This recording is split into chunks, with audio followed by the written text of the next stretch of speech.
Hello ladies and gentlemen, today in War Thunder we're going to be looking at the BF 109 series, or the Messerschmitt 109s. Basically starting off with a two-part thing. Basically the first part, which I'm recording now, will cover the E and the F series. The latter will cover the G and the K, so we get all in. Now I've had great moments with BF 109s and also had terrible moments, so I'm going to go through each of the aircraft, giving an opinion and also what I believe is how you should use them in a way, instead of just giving blanket statements. So what we'll do first is we'll start off as we mean to go on. We'll start off with the BF 109E1. Now the BF 109E1 for me is the perfect fighter to learn in realistic and even arcade. It has strengths and weaknesses in different ways. It is a very good low tier energy fighter. It is brilliant for beginners if they want to learn how to energy fight. It also shows you how accuracy is a massive thing in the game. You do get a lot of rounds at 3000, but you also only get 4 7.92 machine guns, which definitely do not pack a punch.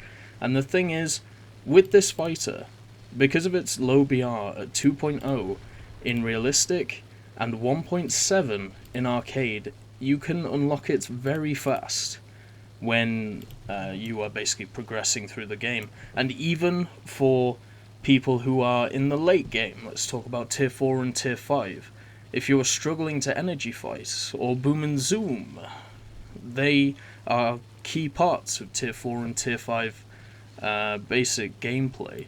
And the BF-109E1 is a perfect aircraft to go back to learn these mechanics and to learn how they actually work in the game, because it is forgiving, but it also gives you the confidence to go into those high-level fights knowing the tactics that you have to use. It does suffer, like a lot of the BF-109s in this, with a problem with its flight model.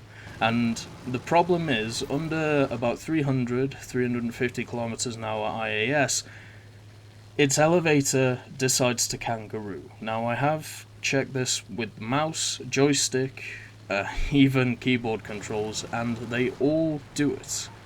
It's as if below 300 kilometers an hour, this plane struggles with the fact that it is trying to turn, and I have no idea why. Combat flaps does help out up to about 250 kilometers an hour, but even below that, the kangarooing will be there. So even though it's a bad part of the flight model, it also shows you how in the BF-109s you have to be at higher speeds than you would be in a usual fighter to be useful. So you have to keep yourself above those speeds. And the max speed at 570 kilometers an hour, I've gone way past that. And also with the BF-109E1, even though it is low tier at 2.0, it dives incredibly well. I compare it to the MC202 Folgore, which I think is actually one of the best low-tier fighters, but also divers in the game. But overall, if you want a machine that can basically help you and teach you how to energy fight, the BF-109E1 is there for you. And for me, if you can master this plane, you will be able to master any plane in this game. That's how I feel about the BF-109E1. I've said it for a long time, and I still believe it to this day. So moving on swiftly, we have the BF-109E3. The BF-109E3 is basically exactly the same as the E1, but it has two 20mm cannons with 120 ammunition with them, so that means 60 per gun. It also gets a BR increase of 0.7 from the E1 to 2.7 in realistic, and in arcade you are looking at 3.0, so it's a whole 1.3 above the E1, mainly down to its cannons. There is no difference between this plane and the E1 apart from the cannons, which for me personally, I really don't think this massive of a BR increase is needed because of 120 rounds of 20mm ammo.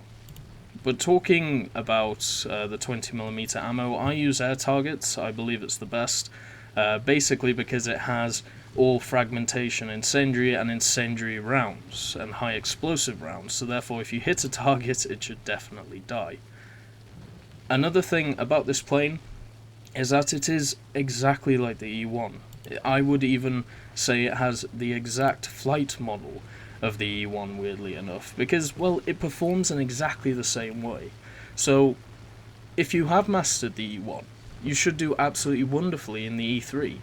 Another thing to talk about with both these E-Series fighters is that even without upgrades they are still useful, which is something that cannot be said by for a lot of the BF-109s, which are later on, especially the G-Series.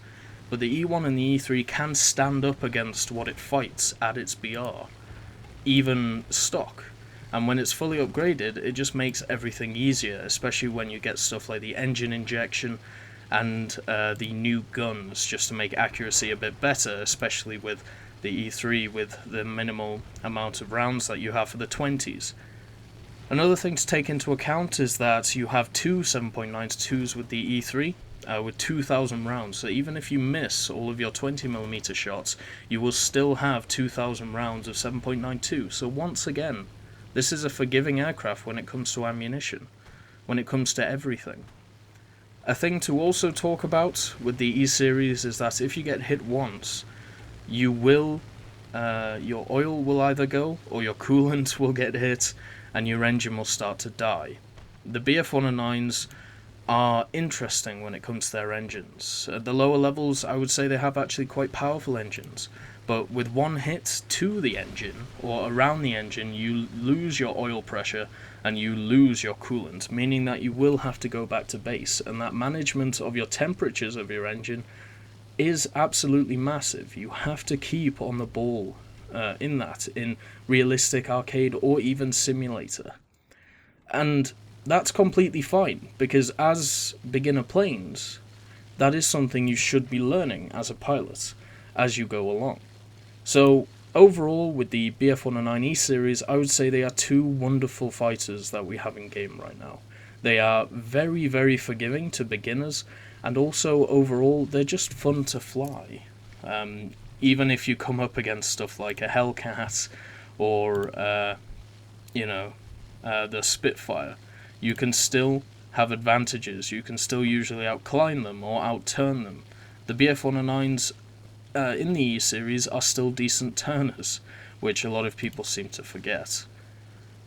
But anyway, let's go on to the F-Series, where the BF-109 problems for me start. The F1 is a decent machine. Its max speed is very good, its dive speed is wonderful. And with a 20mm cannon in the nose, with 60 ammo, it's not going to do you a lot, to be quite honest. Especially since with the F-Series, at least the F2, the F1, you still can't get the gun pods, which is a massive issue. You feel like, or at least I do not have enough ammo in this plane. 60 rounds of cannon, you may be able to kill one plane, but then you're down to the 7.92s. The issue with the 7.92s is that you only have 1,000 rounds, so it's not as forgiving as the E-Series planes, and the F1, overall its engine is not that much better, fully upgraded. Even at a stock level, it is not that much better, which is why its BR is actually lower than the E3. Its BR is 2.3 in realistic, and 3.0 in arcade, so it is actually the same in arcade, but in realistic it is lower by 0.3 or 0.4. 0.4. And that's basically why, because your guns are just not as good as the E-Series. The only characteristics that are better in something like an F1 over the E-Series is the fact that it does dive a little bit better, which means that if you can get up to that combat height, which BF-109 should be around at low levels, like 3,000, 4,000 even a bit higher, then you will do better. And gaining energy is easier in this plane. So it is actually easier in this plane compared to the E-Series to get into those kill positions. The issue is, and will always be the issue, is finishing off a target. With those guns, which do not do a lot, you are going to have to learn how to be very, very accurate in this plane. And without the upgrades for accuracy on the 20mm cannon and the 7mm, you are going to struggle. So this BF-109 starts at stock a lot worse than it is fully upgraded, whereas the E-Series do not. So the F1, in my opinion, is quite bad in a way. Even though it has that 2.3 BR, it struggles, in my opinion. So moving on to the F2, this is where the BF-109 series starts not making any sense anymore. The BF-109 F2 jumps massively with its battle rating. It goes up to 3.3, so that's a whole 1 battle rating over the BF-109 F1. And all you get from the BF-109 F1 to the F2 is you get a 15mm you get a 15mm gun instead of a 20mm, and you get more rounds. You get 200 rounds. So in a way, you have more kill potential because you have more ammunition. The 7.92 stay the same at 2 of them with 1,000 rounds. So you have more ammunition than the F1, but it is a 15mm. So it's not going to do as much damage. And does this mean that it should be a whole 1.0 BR above it? No, it shouldn't. Which is why, in arcade, it is at 3.3, whereas the F1's at 3.0. But in realistic, it's 3.3 with the F1 being 2.3. And for me, the F2 is abysmal at its BR. That is the same BR as, I believe, a Hellcat. Let's see. Oh no, the Hellcat went up, so it's 3.7. It's the same BR as something like a P39. Both of them. Same BR as the P40 E1 Kitty Hawk. Same as the first Corsair. So you will be able to outclimb most of the stuff you come up against, even Spitfires. But once again, getting into those kill positions is going to be harder because you are starting to come up against machines which will be able to outclimb you. At 3.0, you are looking at fighting, at least against the British, stuff like Spitfire Mark IIBs. Things which have two 20mm Hispanos, which can absolutely tear you apart. And, let's see. Yes, the 20mm Hispanos at this level do have a hell of a punch, just like they have at any level. You're also looking at the Mark 5B trop, a plane which a lot of people don't agree with because of, well, how it flies. But in my opinion, it outclimbs the BF-109. It outdoes it in every way, if you compare them just to each other. And don't even talk about the Russians against this plane. The F2 struggles against basically everything it faces, even fully upgraded. At 3.3, for the Russians, you're looking at stuff like the first Yak 9, the LA-5F, which completely destroys it when it comes to energy fighting, which is supposed to be what it is good at. You may even, unfortunately, run into an I-185 M82, and then you will just cry, because there is nothing you can do in it. And because of the BR spread of this plane, compared to other planes, you are going to struggle, because you are either going to be on teams where you are at the top of the BRs, which you will do well in, but you aren't going to conquer a match in this thing. Or you'll be at the bottom, where you will basically be bait, because it is no different to the F1. And the F1 at its BR can be useful. The F2 at its BR cannot, especially if it gets into a match where the BR of everything is 4. And you are basically just left at the sidelines because everything can outclimb you, everything can outturn you, and everything has bigger guns than you, or at least does more damage. So if you have learned from the E-Series how to energy fight, you will still do well in the F2, because that's basically what it is. Stay at high speeds, only make a maximum 1 turn in combat, and then get the hell out of there. Retain your energy, go back up, keep doing this, and you will be fine, just like most of the BF-109s. But this all hinges upon getting into a position where you have an advantage over your enemy in energy. And the ways you do that is either you are going faster than them in a straight line, which the F2 does not do at its BR against most planes, apart from the Spitfire, or you get above them and convert altitude into speed, therefore energy. And that is where the F2 is good. But getting above them is the hard part, and at 3.3 you are going to struggle to do that. So the F2 is where, for me, the BF-109 F2, the BF-109 series of planes kind of goes out of whack a bit. The F1 and the F2 are not good planes in my opinion, even compared to the E series. But anyway, we'll get on to the F4s. Now the F4s are seen, along with the G2 trop, as probably the best part of the BF-109 series, or at least for me. The F4s get a lot of really, really good upgrades, especially one which kind of blows the other BF-109s out of the water. It gets the R1 modification, which gives you two 15mm MG 151-15 cannons, which means that you have extra kill potential. It increases turn time, it obviously decreases rate of climb, and decreases your max speed to hold them. But for me, that is completely fine. I don't have an issue with that. And comparing the F4 to the F2, your max speed goes up by about 50 kilometers an hour, which is massive, especially when the BR difference is only 0.7. Compare the difference between the F1 and the F2 to the F4. The F4 is a massive step up from the F2. It is as simple as that. You get 250 rounds for your 15mm, you get 200 rounds for your 20mm, and you have once again the two 7.92 MG17 guns with 1,000 rounds of ammunition. So overall you have more ammunition. And by this point, after flying the E series, the F1 and the F2, you should be used to conserving your ammo for kills in the BF-109s, because you don't get a lot of ammo. They are slow firing guns, but eventually you will run out of ammo. It's as simple as that. Compared to other planes, apart from the Russians, you are going to run out of ammo faster than them, especially the Americans that you come up with.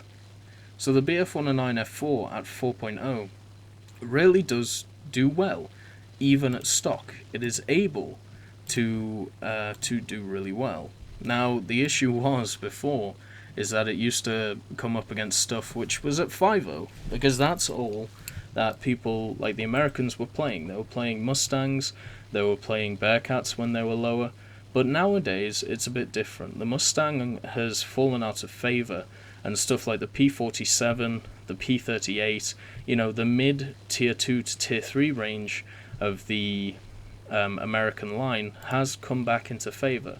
People are playing them more compared to the later Mustangs, because the Mustangs are seen as inherently broken right now. So you will come up against stuff which is your BR now. Before, you would face stuff like Tiger Cats, and thank God they raised the BR of the Tiger Cat, otherwise you would still struggle against it. It's now at 6.7, showing how broken it was when it was around 5. Completely ridiculous, but anyway, that's a side point.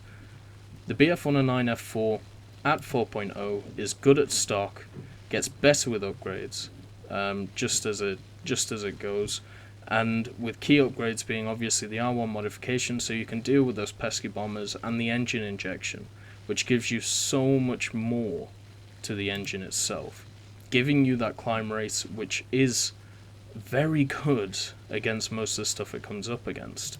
And once again, you don't have to just use this as an energy fighter. You can use this as a turn fighter. It's probably one of the last BF-109s in the series where you can actually use them to outturn your opponents. But obviously it's better at energy fighting. And with those guns strapped onto the wings, it means your dive speed doesn't increase, but your acceleration into that dive speed increases.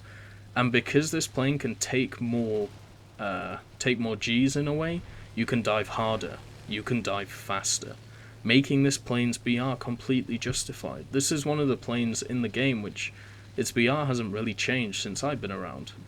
when the BR system was put in, which shows how well balanced it is compared to other planes at stock and fully upgraded. Now, obviously, if you get put at the bottom of a BR game, you are going to struggle, but not as much as you would struggle in something like a BF-109 F2. You actually can do something, because you can outturn most of the planes that you come up against. Let's say you come up against Mustangs. Well, after the first pass, the Mustang is, well, he's screwed. If he turns on you, you can outturn him. If he goes back up, yeah, it's completely fine. He can keep setting up runs, but you can keep dodging them. And you outclimb him, so at the start of the battle you should be above him anyway, which is really good when you're facing other energy fighters, which in this game the Mustang basically is. So the F4 in itself is the epitome of a great BF-109 in this game. It has a really good engine, which does overheat quite badly, especially if you abuse WEP like a lot of players do. And also, if you get hit, then yes, your oil's going to come out just like the rest of the BF-109s, your coolant's going to fall out your ass. That's what's going to happen. But it's very hard to get hit in this plane. It has quite a low profile, it has a decent damage model, and it doesn't kangaroo, unless you're going, around 100 kilometers an hour. The problem with the kangarooing seemed to be fixed when the F4 is used, and maybe it has a different flight model, maybe it's different in a certain way, but for some reason it doesn't seem to be as bad with the F4 as it is with the other F-series of planes. So overall, the only thing you really have to watch out for is the energy overheating.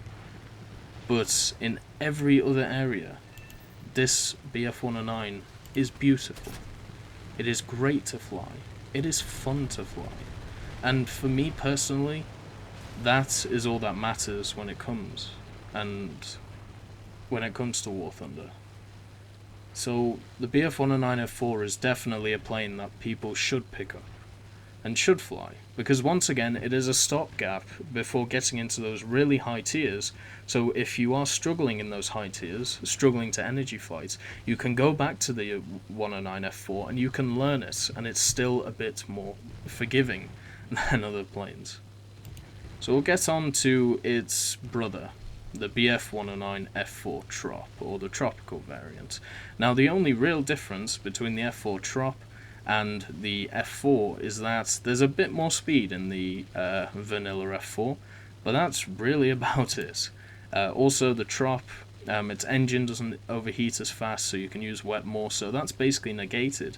And in a lot of areas, the F4 Trop is actually better for you, because it means you can abuse WEP more. It means that you can be a bit lax when you are going through the motions, especially in realistic. And it also has the same BR as the F4, or at least in realistic. In arcade, it is 0.3 higher, so it's not a massive difference. Compared to the E series or the other F series, it's not a big jump, so it doesn't really matter. And once again, this plane can perform very well stock at around 4. It basically has all of the advantages that the F4 has, which is a lot of advantages compared to the other F4s.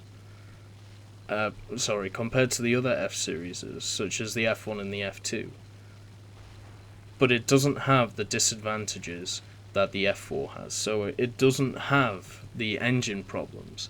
It doesn't have the issues where in the F4, if you get to low speeds, if you use your combat flaps, for some reason your combat flaps will just fall off sometimes, which I believe is a glitch.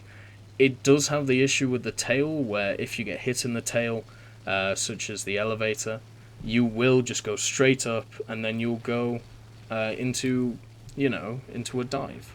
For no apparent reason, once the elevator is hit on the F4 Trop, you are dead. But once again, it is an aircraft which is very hard to get hit in. You have decent speed at 4.0. You have a decent turn rate. If you are put into a bad position, you can actually do something. If you are caught at low energy, yes, it's going to be tough, but compared to other planes, it is forgiving. Which means it it is a very good beginner. Well, not a beginner, because by this point you'll be an intermediate, but a learning aircraft to learn to energy fight, to learn when you're in bad situations how to get out of them using your plane's strengths, and obviously not its weaknesses. But if you are put into a game where you are against BR-50 aircraft, such as the Mustang, such as, let's have a look, such as the, well, I suppose the British don't have a 50 aircraft, that's interesting, but something like a Mark 16, or something like, I believe, an LA-5FN, oh no, an LA-7, or an I-185M71, you are still able to keep up with them. You are still able to climb with them. You are still able to turn with them. So even at the lowest points that you're going to be at, if you're at the lowest BR in the match, then you are still going to be useful, which cannot be said for the BF-109 F1 and the F2. The F4 Trop is a fantastic machine. Just like the F4, it's a really good way of rounding off the F-series in a way, and the first two series of planes that we have in game. But anyway, in the next part, I'll be talking about the G-series and the K-series that we have in War Thunder.